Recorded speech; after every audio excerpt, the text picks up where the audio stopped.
Fala pessoal, beleza? Hoje nós vamos falar sobre o sistema de ignição, como a gente havia prometido. Então a gente vai fazer aí uma análise de uma anatomia de um sistema de ignição. Nós temos aí na tela um primário de ignição. Os pontos, nós vamos ver cada ponto aí dessa imagem de ignição. Os detalhes que a gente vai ver, ela serve tanto para o primário quanto para o secundário. Existem ali algumas diferenças entre as duas imagens, mas os pontos de análise vão ser comuns para um e para outro.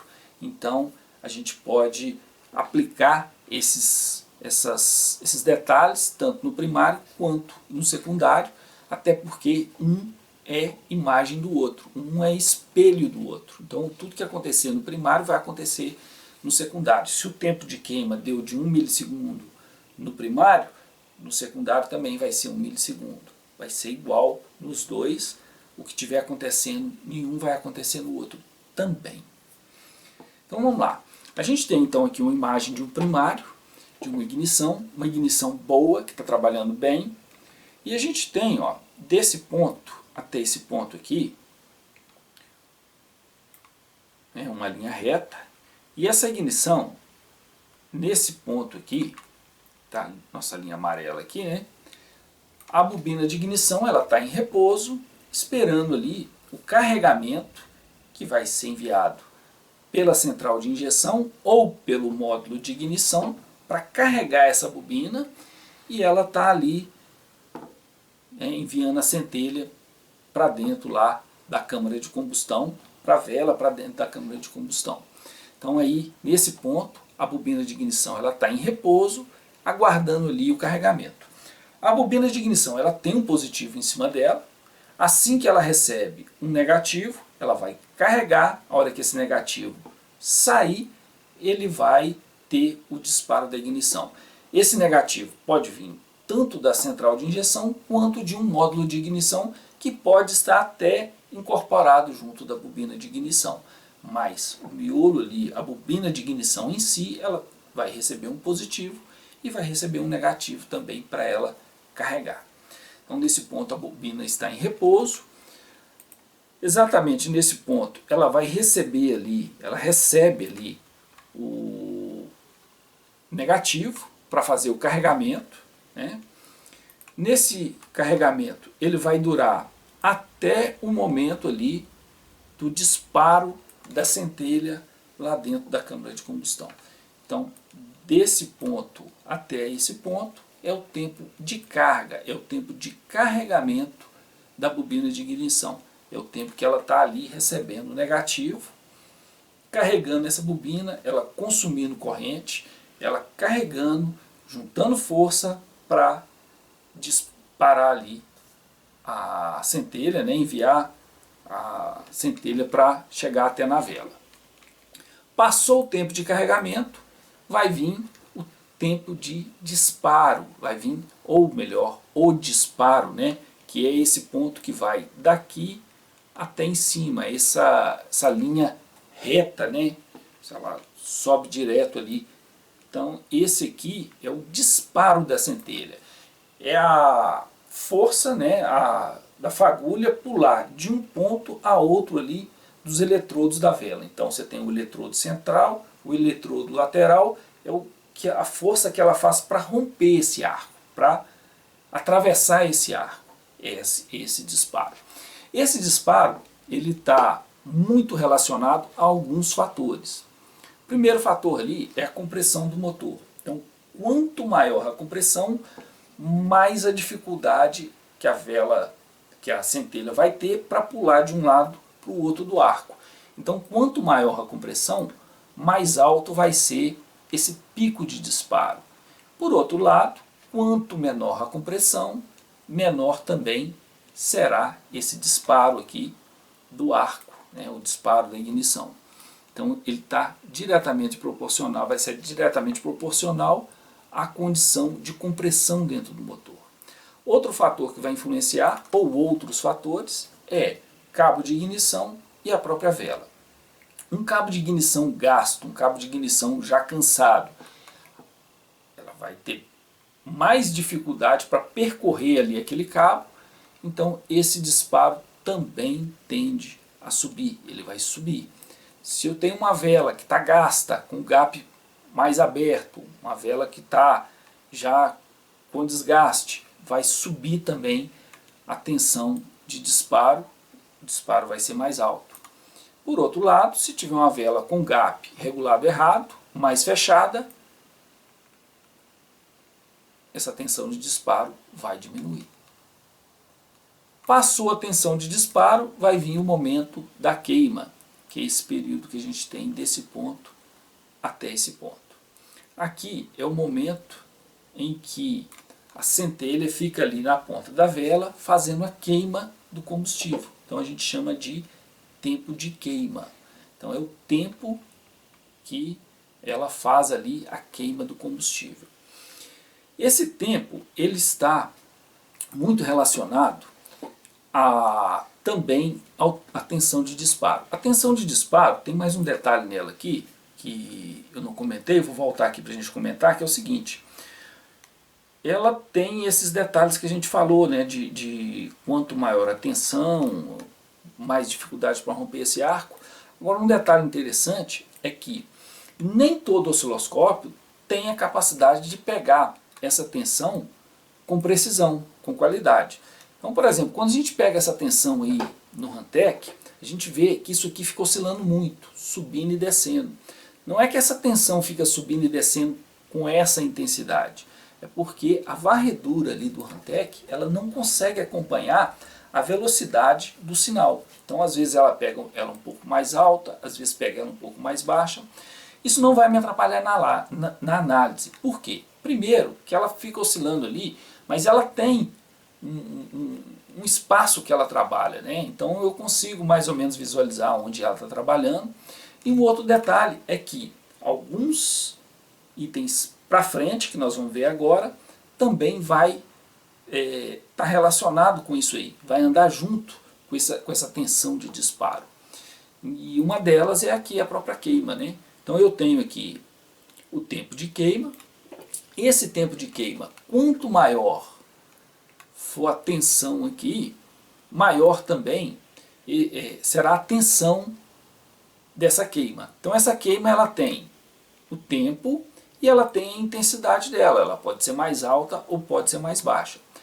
Quanto maior o pico de disparo, maior também vai ser a tensão de queima. E, inversamente proporcional, quanto menor for o disparo, aqui, né, quanto menor for o disparo da ignição, menor também será a tensão de queima. Então subiu a tensão de disparo, subiu a tensão de queima. Diminuiu a tensão do pico de disparo, desceu também a tensão de queima. E acompanhando aí a tensão de queima, vem também o tempo de queima. Então olha só, eu tenho essa ignição aqui que está nesse ponto. Ó. Ela tem uma tensão de queima e um tempo de queima. Se ela subir a tensão de queima, ela vai diminuir o tempo de queima.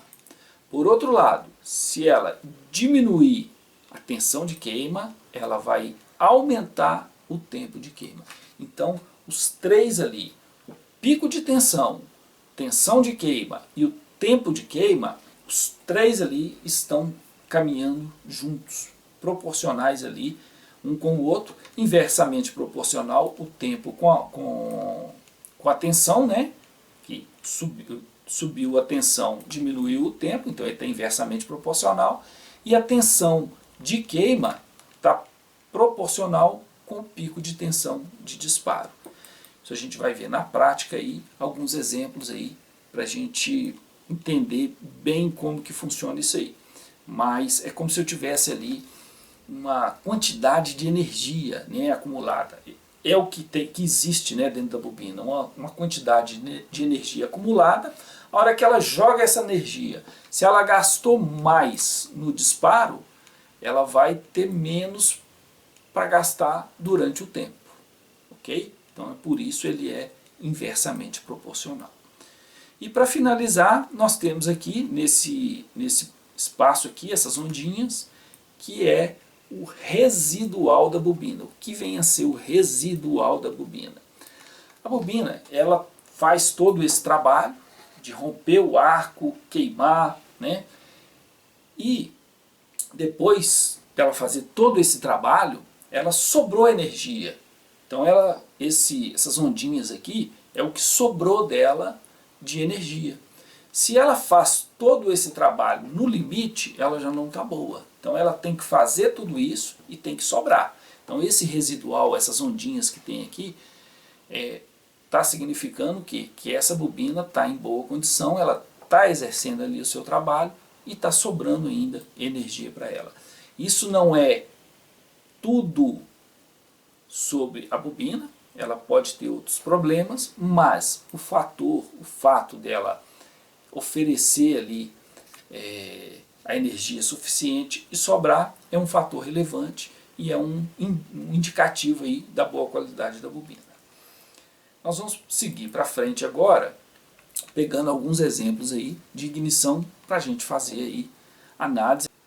Bom, nós vamos começar fazendo nossa análise aqui em cima dessa própria ignição que a gente já estava vendo. É uma ignição que está trabalhando bem, tem ali o tempo de carregamento, tempo de queima, disparo, o residual bacana. A gente pode aqui, ó, vamos ver ela rodando aqui um pouquinho, ó, trabalhando aí sem falha. Vamos dar uma pausa nela e vamos pegar aqui, ó, o tempo de carregamento dessa ignição, dessa bobina. O tempo de carregamento dela foi de 2,1 milissegundos. O tempo de queima, a queima aqui durou ali o tempo de 1,18 milissegundos. Então, para mim saber se esse tempo de queima está bom ou não, é preciso ter aí um referencial dessa mesma ignição ali,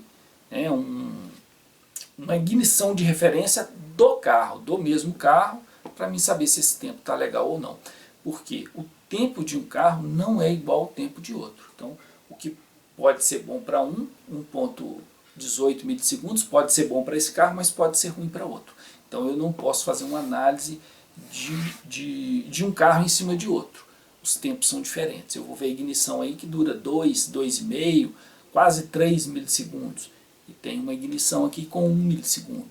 Então é importante saber ali o tempo de ignição, ter uma imagem de referência do carro que eu estou avaliando.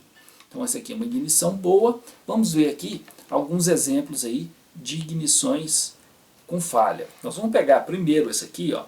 Eu vou deixar ela rodando aqui um pouquinho, ó. E eu tenho uma ignição que está o tempo todo ali rodando desse jeito. Eu vou dar uma pausa em cima dela. Ela tem um carregamento aqui, ó, que vai desse ponto até aqui. O tempo de carregamento dessa ignição foi de 3,5 milissegundos. E o tempo de queima, olha só o tempo de queima dessa ignição. Ela durou ali, ó, 0,132 milissegundos, 130 microsegundos. Qualquer ignição abaixo de 1 milissegundo, ela já não está legal. Então aqui, ó, a gente tem aí 132 microsegundos. A ignição boa desse carro, a gente tem uma imagem dela aqui, ó, seria essa aqui, uma imagem boa do mesmo carro ali, ó, que seria um tempo de 1,6 milissegundos. E aqui a gente está tendo uma ignição com 182 microsegundos. Aí vem a pergunta, de quem é a falha nesse caso aqui? É cabo, é vela, é bobina? Olha só, a bobina ela fez o papel dela, que foi carregar. Tá? Se eu pego aqui no final aqui, eu vejo que ela tem também um residual. Nesse caso aqui, é um sistema de ignição, um sistema de ignição de centelha perdida. Quando eu tenho um sistema de centelha perdida, ele tem lá o 1 e 4 e o 2 e 3, né? Então, vamos, como exemplo aí, o 1 e 4. Ela sai do cilindro número 1, ela entra, dá o disparo, passa pelo bloco do motor e volta pelo outro cilindro e volta para a bobina. Então, o que acontece? Nenhum cilindro interfere no outro quando eu tenho um sistema de ignição de centelha perdida. Então, se tiver um problema no 4, vai alterar no 1, se tiver no 1, vai alterar no 4, 2 e 3, mesma coisa. Nesse caso aqui, esse cilindro não tinha defeito. O defeito está aqui, ó. Aqui eu tenho uma ignição do cilindro gêmeo, e nesse cilindro gêmeo, observe aqui, ó, vamos dar uma pausa, que ele não tem ali praticamente nada de queima. A energia foi toda ali para romper o arco. Por quê?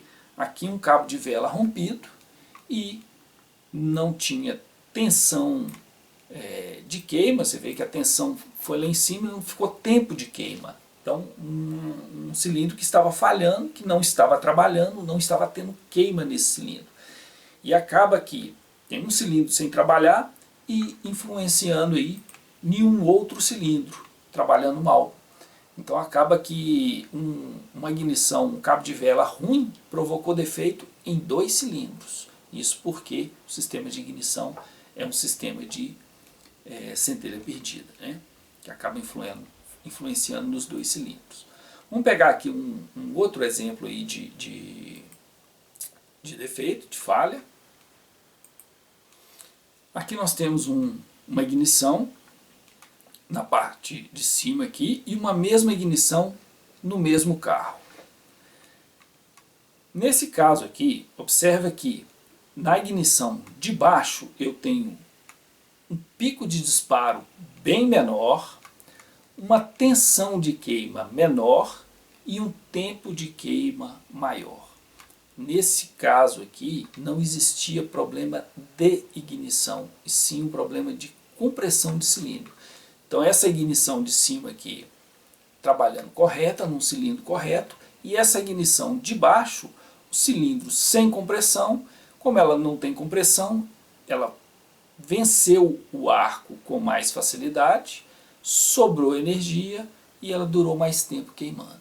Então, pelo sistema de ignição aqui, ó, foi possível identificar o que? Um problema de compressão, um problema mecânico. Uma outra ignição, e eu tenho aqui, ó, a gente não falou aqui sobre ela, mas existe aqui uma pinça de corrente, medindo aqui a corrente de consumo dessa bobina. Aqui ela estando ali com um consumo de 7 amperes. Essa corrente chegou nesse ponto e ela teve uma queda. Nós vamos ver uma corrente aqui, ó. Ver se a gente tem uma corrente aqui trabalhando correto aqui, ó. Aqui a corrente trabalhando correto, um consumo de corrente da bobina trabalhando correto, ela sobe a rampa direto até lá em cima, um consumo de 9 amperes. Essa bobina havia um problema e no carregamento, ó, ela sofreu uma queda aqui no carregamento. Com isso ela deu picos de disparo ali antes da hora, porque cortou o carregamento, né? E atrapalhou ali também a centelha. Então aqui um defeito que a gente tem um problema, que a gente vê na própria bobina, no carregamento ali, né, que ela rompeu alguma coisa ali, interno ali na bobina. Então se você gostou, se foi interessante, deixa o joinha, beleza? E amanhã nós vamos estar falando sobre transdutores. Nós vamos ter aí uma análise de TVA para amanhã.